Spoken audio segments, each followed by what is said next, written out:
Today we have a very familiar looking box. There was a period when all I could think about at night were these ProShem boxes. This is from Barson's. This has been here, it's gone that way, out the front door, with something else in it, and now it's come back with a Hitachi CV2000. Not the one that we used to have, that is gone and sold, and I presume its new owner loves it very much. This is another one in need of some repair. So, let's have a look, see if it survived shipping, which I think it probably has, and work out what could be wrong with this brown, beautiful vacuum cleaner.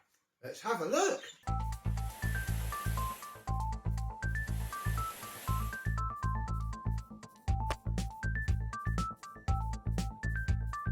Yes, hello, my vacuum cleaner and Hitachi chums. How are you today? We've had quite a run of Hitachis over the years, haven't we? I still like a black powerhouse cylinder though. From, well, my granny would have had it in the mid to late 1990s, so that some period before that. Problem is, they did black powerhouse cylinders for like 30 years. So probably after this is probably one of the last generations of Hitachi that wasn't just a powerhouse cylinder. So here it is. We'll keep all of that because in theory this should be spun straight back around soon and sent back, hopefully, once it's fixed. Let's have a look. Yeah, here we go then. Hitachi CV2000. We're a bit familiar with these now, so that helps. Come on, look at that. Look, bubble wrap around the wheels. Yes, very key, especially on a machine like this. I mean, when did you last see a Hitachi wheel of any type? So, yeah, he's here. Look, front wheel as well. Yeah, it has survived. Let me show you what the problem is, because obviously I've heard a Facebook video of it. I roughly know, but I've never heard it in person. I'm going to assume that it was off, and it's now going to be on. I might have been wrong.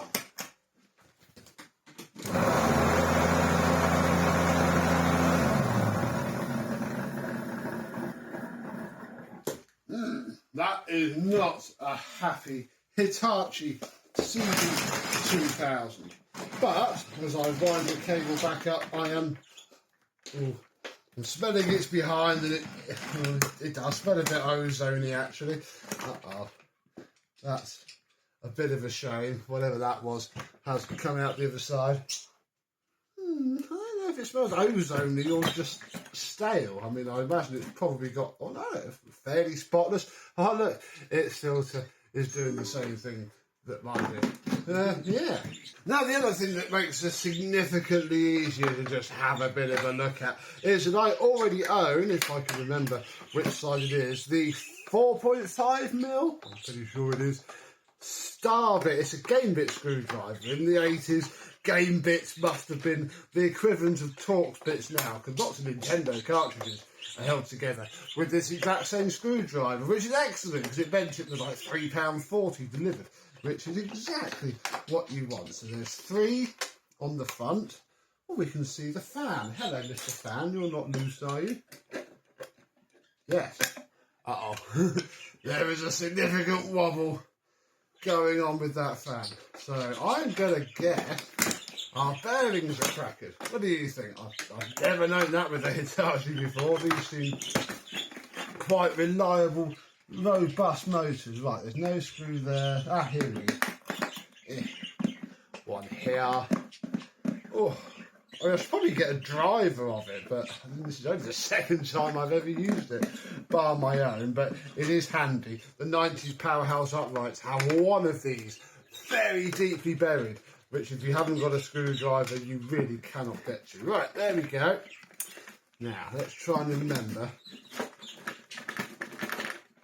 which way this went. This is the switch I've got to get out. Come on. Oh, there's a lot of cobwebs in here. Oh, well, they're caught on the switch wire, which is a bit of a pain, but we can get at it enough to lift out the motor. It should. There we go. Oh my gosh, this is filthy. Oh, and it's always good when you see little bits of metal, isn't it? So, I am going to take a photo of this for reference. Look, doesn't really matter. Go and possibly find some sort of vacuum, and yeah. Oh, yeah, that is. That only spins one way. How odd. There we go. Switch out. Chocky, blocky, disconnected. This should pull off of here and off. Just like my one, although actually not as malformed. The back rubber is just gone. If I squeeze that hard, that would probably crack. But we're not going to, because it works well. That plate goes in the bottom. Oh dear. Then we have this. Yeah, I think our problem is going to be that at some point, or now, that filter has a hole in it. And that holy filter has completely destroyed this motor. Now, I'm going to look at this first before I show you. And thank goodness, the commutator, again, you're probably going to struggle to see it. I'm afraid the commutator seems fine, which is good. Because where are we ever going to find a commutator for a Hitachi CV2000? There are several Hitachi motors genuinely always lingering around on eBay, but they're not for this machine. They are physically different. Ugh, this has gone very sticky. So there is some tape that holds the seal on.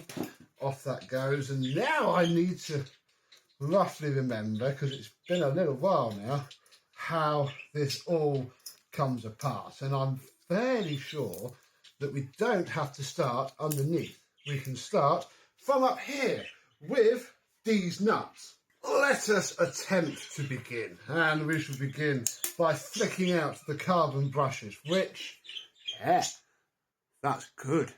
This is exactly what we want to see, because, yeah, if that was all crunchy and horrible, that would be a problem. But it's not, so that is that, and that is almost all the wiring off. If I remove this suppressor, which I did remove it on mine, but I don't necessarily know if it's an explodey one. So who knows? We can grab this and that, and the socket is already on there. Oh, there's a little screw for the suppressor. One nut and its washer. Or whatever, we'll get in a minute. Out. Oh my goodness. Got. And we'll get this one done. There we go. Ugh. And then in theory, although it might take a little bit of persuasion, this should pop up and effectively come off of the armature. Like so. Ooh. Yeah. I mean, it's grim, but it ain't ruined. Most importantly, oh, hang on, washer is there, washer's there, nut is there. More importantly, this isn't gone. What obviously has gone, though, is this bearing. What are these bearings? They are our old friends 629Z. So we're obviously going to be able to get one of those. Now, I like motors like this. It's a sensible way to do it, taking it apart from the top. Because now what we can do is take the appropriate sized nut socket, which is a 13mm, half an inch for my American friends. We can just hold the end there and take stuff off. Well, there's another piece of metal. Right, let's get ready to lay this out. So, lay nut. Should I have... Oh, don't tell me I've got to tap all of this fan case off. Okay, well, there's our washer. Fair enough. We should have done this first. At least it's not rusty. Tappy, tappy, slowly all the way down. You've seen me knacker up both my finger and a fan case before, so always very careful. There we go. Our fan is good, but very full of dust. Ooh, there we go. Look, there's some there. Washer, spacer. Oh, blimey off. Then we've got to separate this part. Now this bit might be a tad more violent. There we go. But it's for your own good, dear. Oh wow, there we go. Yeah. That's probably partly why it was running slow. Yes, the bearing is knackered, and it's probably a good job it didn't run at full speed at all. But this was probably, yeah, look, rubbing up against the inside of the fan case. So, you know what? You have probably saved this motor's life. Because, yeah, when that armature starts smashing into the carbon brushes, that's when you're going to have a bad time. Then we can take our nut, pop it back on, and I need to get a nice soft blow hammer really, but I don't have. And eventually, and I might do this off camera, I need to get that bearing out of there without completely destroying this very delicate thread. And then with very unpleasant use of the impact driver and my bearing puller, we can take off this nut. We can remove what I presume is the last spacer thread there and take out what remains. Oh God, now I've got to try and get that out of in there. Oh, this isn't going to be as fun. This bit will be easier because I can just put the bearing puller back onto there and hopefully bring that up. So hopefully it's savable. Oh look, here's the remains of the bearing. How nice is that? And a short time later, we have a clean armature because this top bearing is fine, absolutely perfect. We have all of the remains of everything else off of this plate here. You may note two little holes. They were ever so handy to be able to just hammer it out using my really nice bit that I use for Dyson cordlesses. But never mind, this is now ready to receive a new one of these, but the other way around. And I mean, it's apart now. It's here. And the thing is absolutely dreadfully disgusting.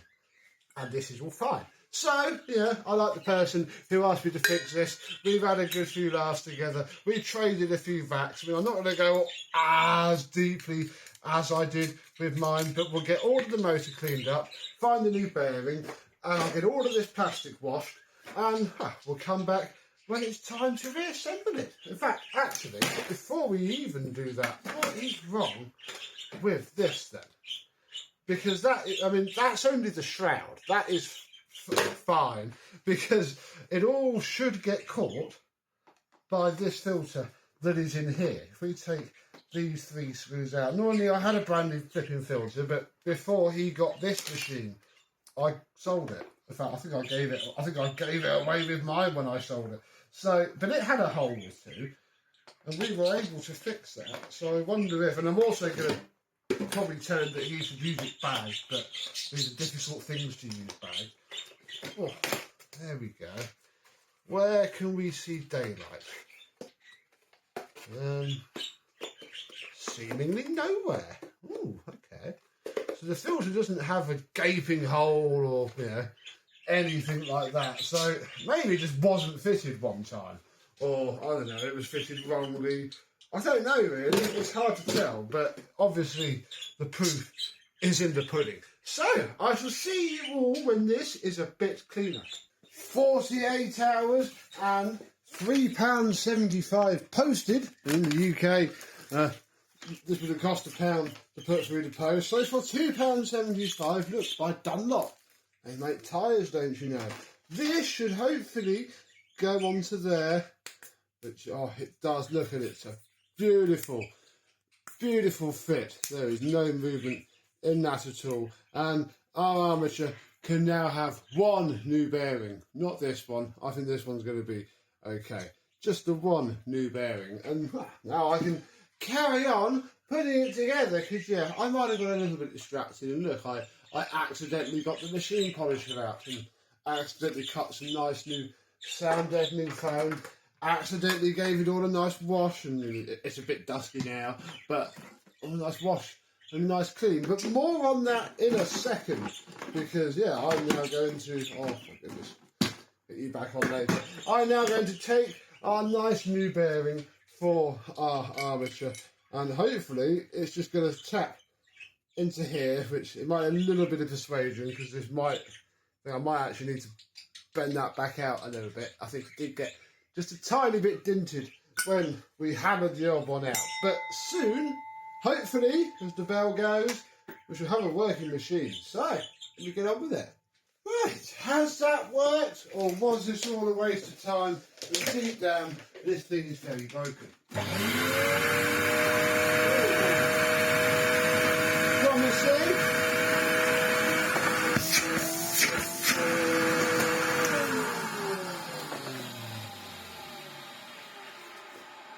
That's very smooth and quiet.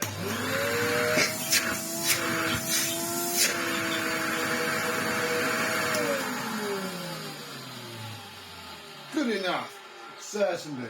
It's I didn't change the bearing in motor on my one, so my one sounded perhaps a little bit different. So that's pretty cool. 14 line, rumble being pulled out, but pulls the cable back in well enough. We just need to find something to fill this hole at the back. This Electrolux 4x4 Z4440, 4460. Remember when we had two of those? Look, very familiar. And if anything, this might be a bit too big. Might have to cut it down a bit. Or it will be just about, no, it is too big. Just about right. I can't quite work out whether I cut it to fit this or to fit that. It's a bit of a conundrum. But hey, there are some nice little fixings here. So I guess we should cut it to fit this. Like so. That'll do. Very nice indeed. We'll pop that back on there. And that might make us sound a little bit better.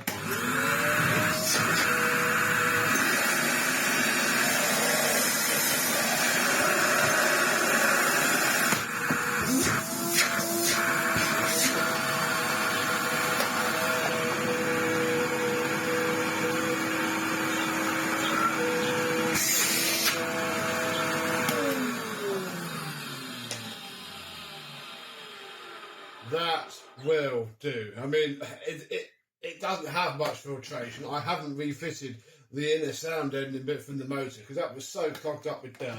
That would have choked this up anyway. Bless it, this thing from the early 1980s and being bagless, it's only ever going to be so good. Put that there so any chunky bits don't go flying out the back. And I think it'll last longer if the owner just bears in mind that, yeah, don't go using it for fine dust.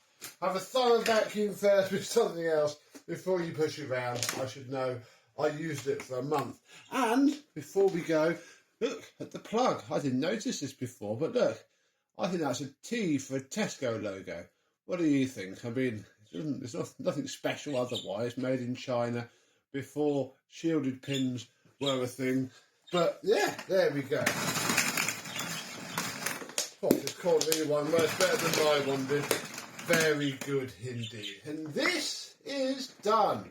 Unexpected little job, this, and one that came out very well. We spent under £4 and it is back to good. What is payment for this? Well, payment for this is a swap, so stay tuned, subscribe and all that good stuff to show you what I get in exchange for fixing this up and getting it looking nice again. And until the next time, I and some other happy Hitachi will see you soon. Bye bye.